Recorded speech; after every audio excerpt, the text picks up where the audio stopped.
एक पुष्प की पंखड़ी जो नित्य प्रति शिव को चढ़ाता है, शिव महापुराण की कथा कहती है कि उसका फिर कोई अगला जन्म नहीं होता, वो शिव में ही समा जाता है, वो जन्म और मरण के प्रपंच से छूट जाता है। जगत गुरु शंकराचार्य जी ने भी ये बात कही कि पुनरपि जननम पुनरपि मरणम के प्रपंच से छूटने के लिए शंकर का अनुमोदन करना है, भगवान शिव की भक्ति करना है, शंकर का अनुमोदन करना है। गला पकड़ रहा है बाबू बहुत। शिव का स्मरण करना है, शंकर की भक्ति करना है। आप शिव का स्मरण में अगर डूबे हुए हो, शंकर की भक्ति में डूबे हुए, शंकर के स्मरण में, शंकर के अनुमोदन में डूबे हुए हो, तो ये निश्चित है कि हम और तुम कहां होगे ये पता नहीं।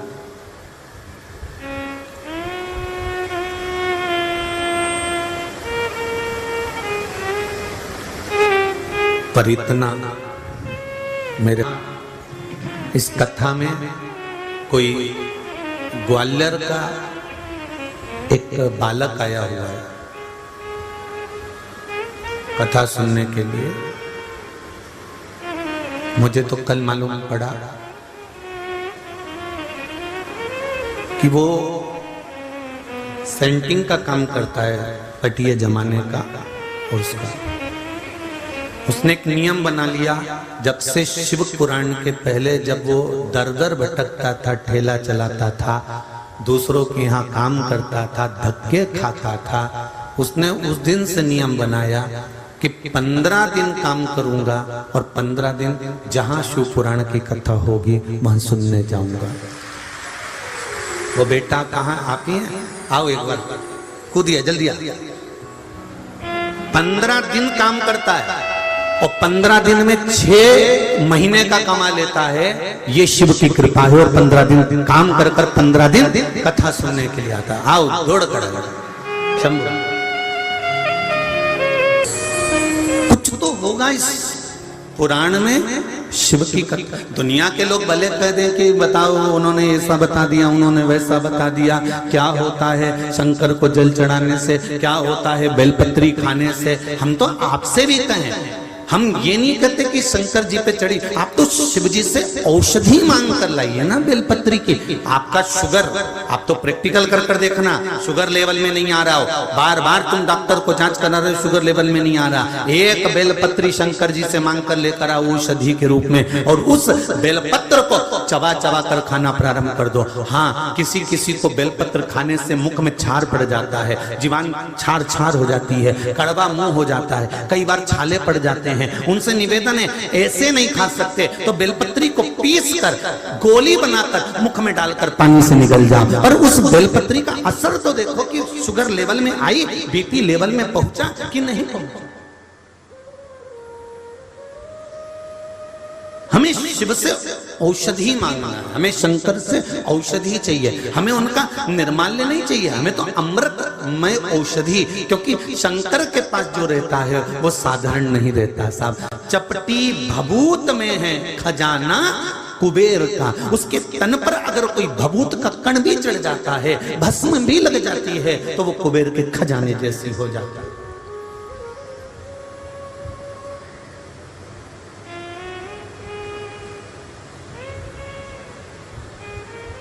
हम क्या वर्णन करें उसका। ये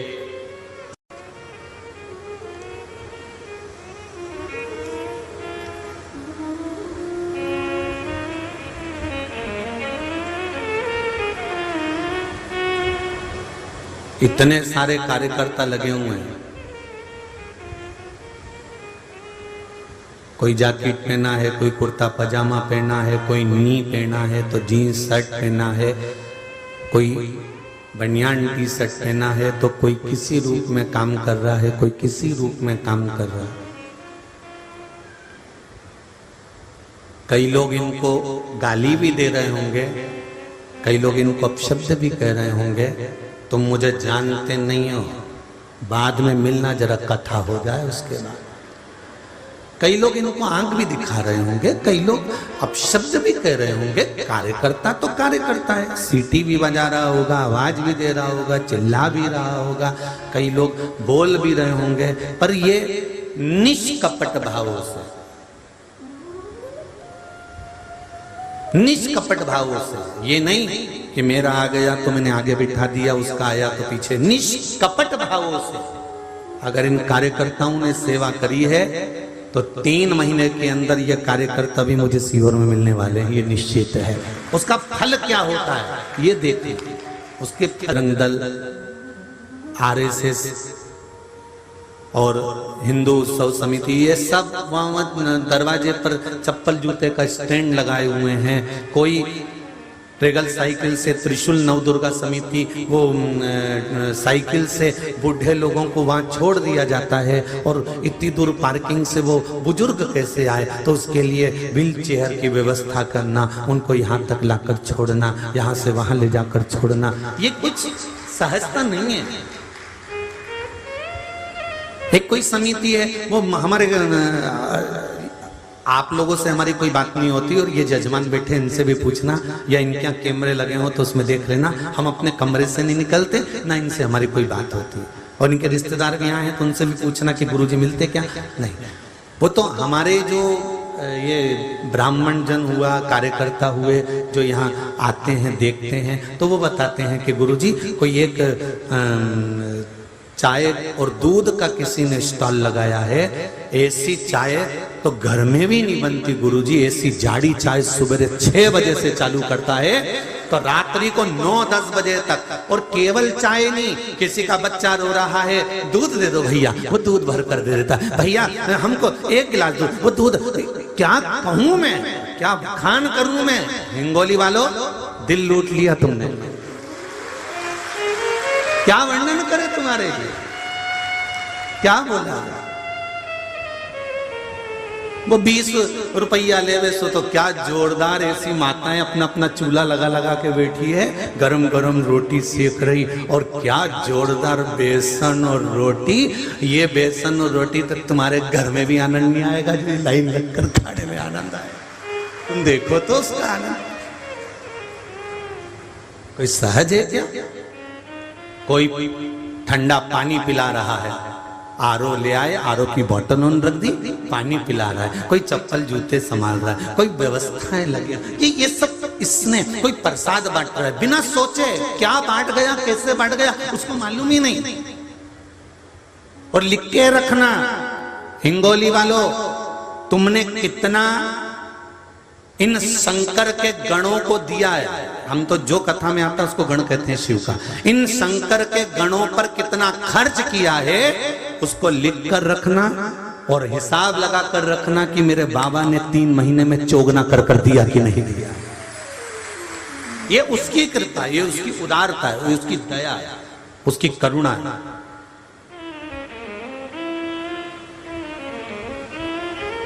एक वो विशाल नवदुर्गा उत्सव समिति है कोई, वो खिचड़ी रोज प्रतिदिन खिचड़ी, और लोग बता रहे हैं वो दोना भर भर के, एक बार नहीं 3 से 4 बार, क्या जोरदार, कि घर में नहीं बने वो यहाँ बने।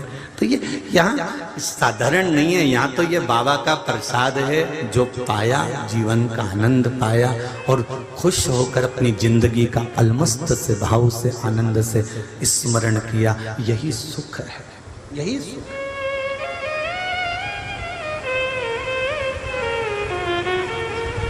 आप कहीं पर भी बैठकर भजन कर लो, आप कहीं पर भी बैठकर स्मरण कर लो, आप कहीं पर भी बैठकर मंत्र जाप कर लो, उस मंत्र जाप का असर आपकी जिंदगी में होगा जरूर, ये निश्चित है।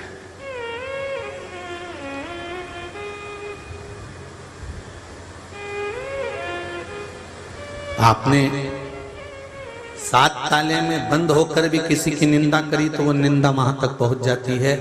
तो हम किसी स्थान पर बैठकर भगवान का भजन करते हैं, मंत्र जाप करते हैं, नाम जाप करते हैं, नाम स्मरण करते हैं। एक प्रश्न किसी का आया है, उस प्रश्न को जिसने किया है, बहुत अच्छी बात है कि गुरुजी, हम आस्था चैनल पर कथा सुनते हैं, फेसबुक यूट्यूब पर कथा सुनते हैं, दिन में समय नहीं मिलता तो हम रात को सुनते हैं, पर कथा सुनते हैं। हम जब तक रात्रि को थोड़ा सा शिव पुराण नहीं सुन लेते तब तक हमारी आंखों में नींद नहीं आती। अब हमारे पतिदेव भी कथा सुनने लगे गुरुदेव। मेरा इतना सा पूछना है कि गुरुजी, हम जब टीवी पर सुनते हैं या मोबाइल पर सुनते हैं और जहां कथा पंडाल में होती है, जहां कथा हो रही होती है, वहां जाकर सुनते हैं, इन जगह पर पंडाल में कथा सुनना या टीवी पर कथा सुनना या मोबाइल पर कथा सुनना, इसका फल कहां पर कितना कितना है वो हमको थोड़ा सा समझा दीजिए। तो एक साधारण सी बात है, पलंग पर सोते